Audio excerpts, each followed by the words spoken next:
I am Reverend Dr. Karen Georgia Thompson, General Minister and President of the United Church of Christ. As we pause to honor the legacy of Reverend Dr. Martin Luther King Jr. on this occasion of celebration of his birthday, I am reminded of his letter from a Birmingham jail written in August of 1963 at the heights of the civil rights movement in the United States. In his letter, Dr. King writes, "Injustice anywhere is a threat to justice everywhere. We are caught in an inescapable network of mutuality, tied in a single garment of destiny. Whatever affects one directly affects all indirectly." Reverend King penned those words while imprisoned for protesting segregation in Birmingham, Alabama, highlighting in his letter that injustice against one group ultimately harms all of humanity. His letter was addressed to white clergy who issued a statement of caution and concern regarding the protests that were happening against segregation in the United States. Those were challenging times. It is a time that has somehow been relegated to history books and to memories of the fight for civil rights. It was a time when peaceful protests against injustice were met with violence and death at the hands of oppressive forces bent on perpetuating injustice. It was a time when communities were militarized in the quest to maintain a status quo. And it was a time when the color of a person's skin was used to designate classifications of supremacy and inferiority. 63 years later, we are living through these days again, struggling with notions of belonging, wrestling with the emergence of tyranny, neocolonialism, and oppressive strategies. We are fighting for freedom for all.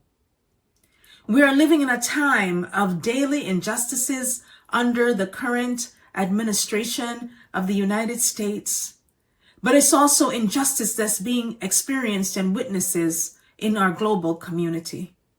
If ever there was a time to seek justice, a time to be clear about the call of Jesus to love, now is that time.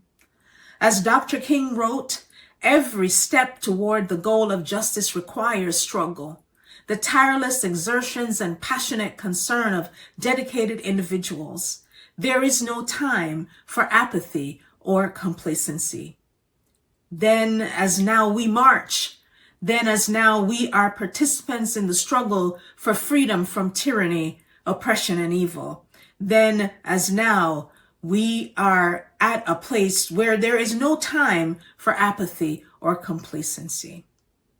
His letter is a timely prophetic word for us today as we see the church once again aligned on the wrong side of the Christian witness and the gospel message to love.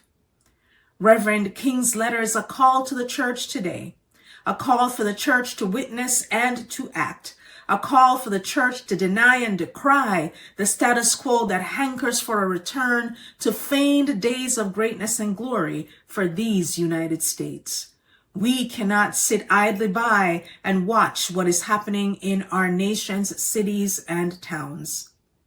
Let us continue to honor this great leader of the civil rights movement whose work remains before us by bringing our voices to the struggle, calling attention to the injustices we see in our neighborhoods and towns where we live, in the places we see on the nightly news, in the streets of our cities and outside the walls of our churches. Our voices and our action are needed to bring change and freedom for all.